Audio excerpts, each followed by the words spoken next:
नमस्कार दोस्तों। दोस्तों सबसे पहली बात, अगर आपको ये लगता है कि कोई इंसान अगर बहुत ही पढ़ा लिखा है और वो किसी यूपीएससी बोर्ड का मेंबर है और वो जो भी बोलेगा वो एकदम सही होगा या दुनिया में वो हर चीज़ अच्छा ही करेगा, तो आप सबसे पहले गलत है। क्योंकि पढ़ा लिखा इंसान इज इक्वल्स टू सब कुछ अच्छा, ऐसा कुछ नहीं होता है। अगर ऐसा होता ना, तो जिस ऑफिस में सबसे ज़्यादा करप्शन होता है वहाँ पे तो सभी अफसर लोग ही पढ़ लिख के ही बैठे हुए रहते हैं। तो जो लोग पढ़े लिखे हैं वो हर चीज़ अच्छा ही करेंगे, ये मेरा आपका एक सोच हो सकता है, पर ये सच नहीं है। क्योंकि ऐसा बहुत एग्जाम्पल है कि अच्छे-अच्छे पढ़े लिखे लोग बहुत अलग-अलग रास्ते पे गए हैं। हम इस चीज़ का चर्चा नहीं करेंगे क्योंकि फिर नहीं तो ये एक अलग धर्म का एंगल ले लेगा। और आज हम बात करने वाले हैं विकास सर की। सबसे पहली बात तो पर्सनली विकास सर का मैं बहुत ही बड़ा प्रशंसक रहा हूँ और मैं उनको फॉलो भी उनके हर वीडियो को लगभग मैं देखता हूँ। क्योंकि इसमें उनको मेरे या आपके सर्टिफिकेट का कोई ज़रूरत है ही नहीं, क्योंकि वास्तव में वो एक बहुत ही विद्वान व्यक्ति हैं और जिस सौम्यता और सरलता से वो अपनी बातों को कहीं पे भी प्रेजेंट करते हैं, हमको नहीं लगता है कि भारत में कोई ऐसा दूसरा टीचर होगा जो इतनी सौम्यता से अपने किसी भी बात को आपके सामने रख दे। लेकिन आज जो विवाद उनके लेके उपजा हुआ है, सबसे पहली बात, हमको ऐसा लगता है पर्सनली कि ये विवाद विकास सर वर्सेस रामायण का है ही नहीं।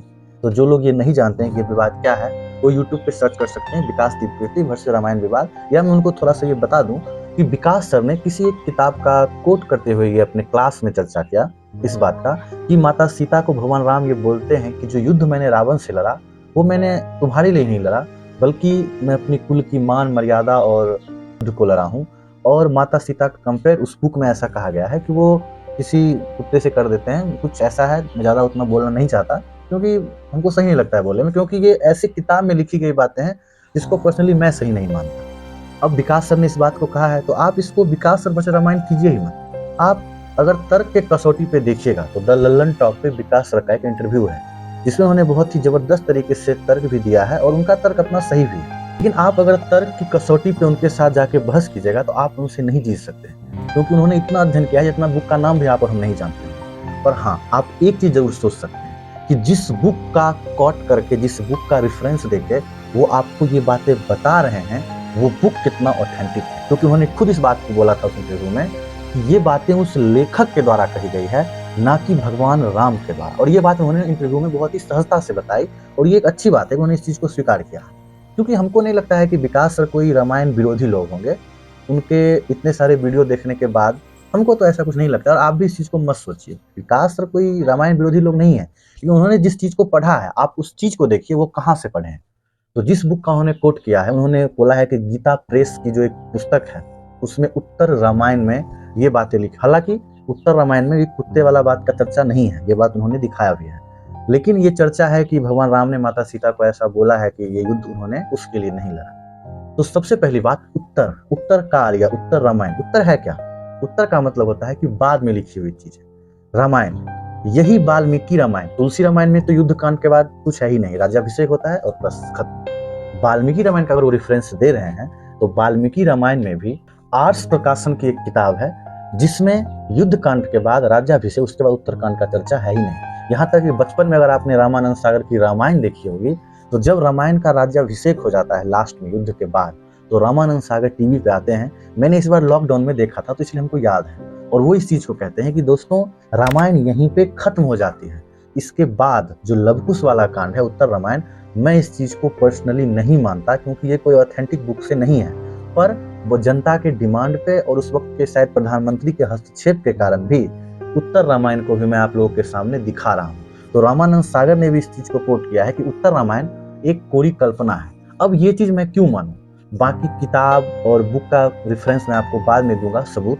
सबसे पहले अगर आप इस चीज को मानते हैं कि भगवान राम हैं, क्योंकि मैं मानता हूँ, अगर आप भी मानते हैं तो आप खुद से एक सवाल कीजिए, आप खुद इस चीज को सोच के देखिए कि क्या आपको नहीं लगता है कि पूरे रामायण में भगवान राम के दो कैरेक्टर को दिखाया गया है। एक कैरेक्टर वो है जो माता सबरी के यहाँ जाके बैठ के जूठे बैर को खाते हैं, और एक कैरेक्टर वो है कि भगवान राम अपनी पत्नी को घर से निकाल देते हैं। भगवान राम का एक कैरेक्टर ये है कि वो अहिल्या जैसे शापित महिला को, शापित स्त्री को उद्धार करते हैं और पत्थर से उनको फिर से उनका स्वरूप देते हैं। तो उनका दूसरा भाग ये दिखा गया उत्तर रामायण में कि वो माता सीता को ये बोलते हैं इसने युद्ध आपके लिए नहीं लड़ा। क्या भगवान राम का ये एक स्वरूप ये दिखाया गया है कि 14 वर्ष का वनवास उन्होंने बस अपने पिता और अपने उस माता के कहने पे ले लिया जबकि उन्हें उस वक्त कुछ क्षण के बाद पूरा अयोध्या का राज मिलने वाला था। और वहीं दूसरे तरफ भगवान राम के कैरेक्टर में ये दिखाया गया है कि भगवान राम राजसूय यज्ञ करते हैं और दूसरे राज्यों को हड़पने के लिए उस छोटे से बच्चे से भी युद्ध करते हैं जो असल में उनका बेटा है। क्या ये एक दूसरे से विरोधाभास नहीं है?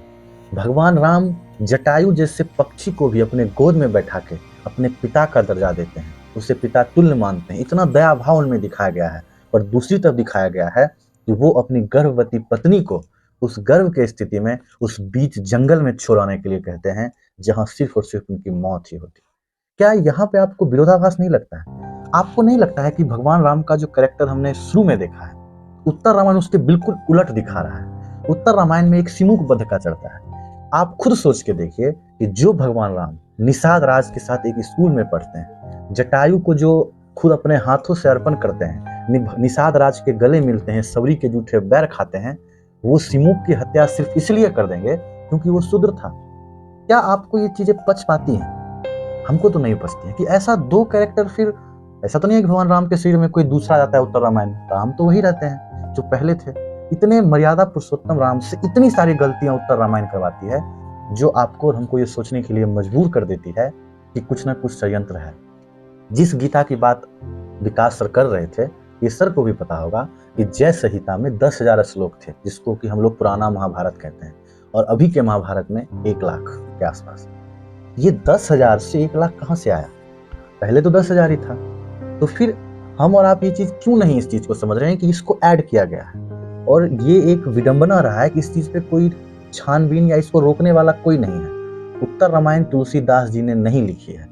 वाल्मीकि रामायण का भी प्रकाशन मैंने आपको बताया उस पब्लिकेशन का, उसमें भी उत्तर रामायण का चर्चा नहीं है। तो फिर उत्तर रामायण को ऐड क्यों किया गया?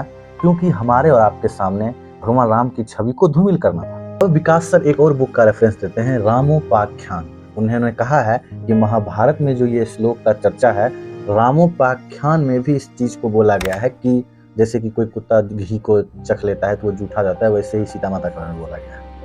रामोपाख्यान कोई महाभारत और रामायण का भाग नहीं है।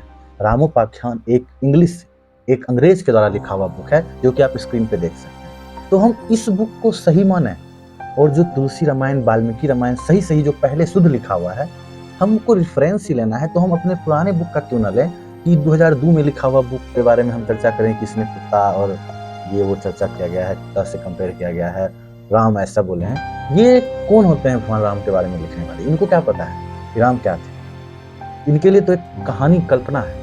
विकास सर ने एक बहुत ही अच्छी बात बोली है उसी इंटरव्यू में, आप उस पर गौर कीजिए। उन्होंने कहा है कि कोई भी लेखक अगर भगवान राम माता सीता को ये बोले हैं कि ये युद्ध मैंने आपके लिए नहीं लड़ा, ये मैंने अपने कुल की मर्यादा के लिए लड़ा, तो ये लेखक उनसे ये बात बुलवा रहा है। एक्चुअली में लेखक अपने हिसाब से कैरेक्टर से बातों को बुलवाता है। भगवान राम कोई कहानी के पात्र नहीं है कि उनसे लेखक कोई बात बुलवाएगा। वो एक जिंदगी है जिसको लेखक को सही तरीके से लिखना है। लेखक अपना कैरेक्टर उनके मुंह से क्यों बुलवाएगा? और अगर कोई ऐसा कर रहा है तो वो उनके साथ गलत कर रहा है और वो हम लोग के आस्था से खेल रहा है। और विकास सर ने इस चीज का कोट किया है कि लेखक इस चीज को बुलवा रहे हैं, तो जब वो खुद ही मान रहे हैं कि लेखक इस चीज को बुलवा रहे हैं, तो उसको हम और आप सही क्यों माने? अब बात रही यूपीएससी में उस क्वेश्चन को लिखने की, तो जिस क्वेश्चन का रेफरेंस वो दे रहे थे कि तुलसीदास का अभी के परिप्रेक्ष्य में व्याख्या करें, तो उसका आंसर देखिए, ये बात सही है कि हम और आप वैसा क्वेश्चन भी बहुत अच्छे से नहीं समझ पाएंगे। ठीक है, उन्होंने बहुत सारे बुक का रेफरेंस दिया, पर फिर भी हमको आपको ये चीज समझना होगा कि वो बुक कितना ऑथेंटिक है। दोस्तों, और अंत में हम यही बोलना चाहेंगे कि हमारे भी जो भी हिंदू धर्म है या जो भी धर्म है, कुछ दिन पहले नुपुर शर्मा वाला विवाद था, तो नुपुर शर्मा भी ये बात बोली थी कि हमने किताब का बात कहा है, कोई अपने मन से नहीं कहा है। विकास सर, मैं कोई कंपेयर नहीं कर रहा, क्योंकि इन दोनों का जो नॉलेज का लेवल है वो बहुत फर्क है, उनका और उनके नॉलेज में। और ये बहुत ही रिस्पॉन्सिबल आदमी है, कोई ऐसे वैसे व्हाट्सएप पे पढ़ के बोलने वाले व्यक्ति नहीं है।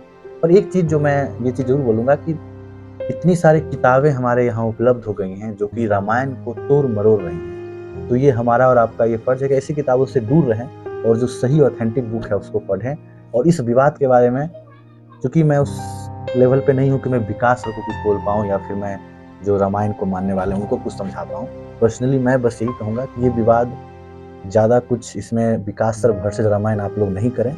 हाँ, उस बुक को ज़रूर अपने से दूर रखें जो इस तरीके का गंदा नॉलेज हमारे समाज को परोस रहा है कि भगवान राम ऐसे थे। धन्यवाद, मिलते हैं किसी अगले वीडियो।